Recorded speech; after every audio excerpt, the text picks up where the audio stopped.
నేను మొట్టమొదటిసారిగా సిఎస్టీ చూశాను. అప్పుడు కమర్షియల్ ట్యాక్సెస్ అన్ని ఉండేటివి.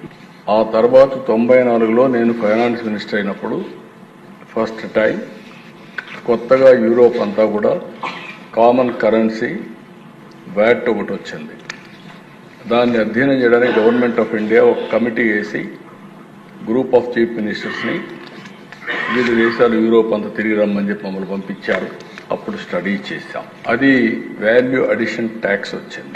ఒక్కోసారి వేరే రాష్ట్రాల నుంచి వస్తువులు కానీ మన ఇంపార్టెంట్ ప్లేస్కి వస్తే ఎంట్రీ ట్యాక్స్ కూడా వేసేవాళ్ళం. అది మొట్టమొదటిసారిగా ముంబైలో స్టార్ట్ అయ్యింది.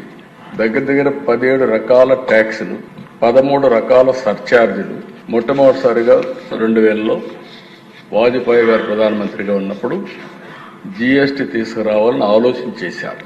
ఆ తర్వాత వచ్చిన గవర్నమెంట్ ఏం పట్టించుకోకపోతే మొట్టమొదటిసారిగా నరేంద్ర మోడీ గారు ప్రధానమంత్రి అయిన తర్వాత ఇప్పటికి కూడా జ్ఞాపకం, ఆ రోజు అరుణ్ జైట్లీ గారు ఫైనాన్స్ మినిస్టర్, ఆయన అందరితో మాట్లాడి మొట్టమొదటిసారిగా జీఎస్టీ తీసుకొచ్చారు. ఆ జీఎస్టీ వచ్చిన తర్వాత దిశ ఒక గేమ్ చేంజర్ గా తయారైంది. నెక్స్ట్ రిఫార్మ్ జీఎస్టీ రెండో రిఫార్మ్ తీసుకొచ్చారు. ఇది మీరు ఒకసారి చూస్తే నాకు ఏ మాత్రం అనుమానం లేదు. నేను ఎప్పుడు కూడా దిశ రిఫార్మ్ అంటే నేను ముందుంటాను.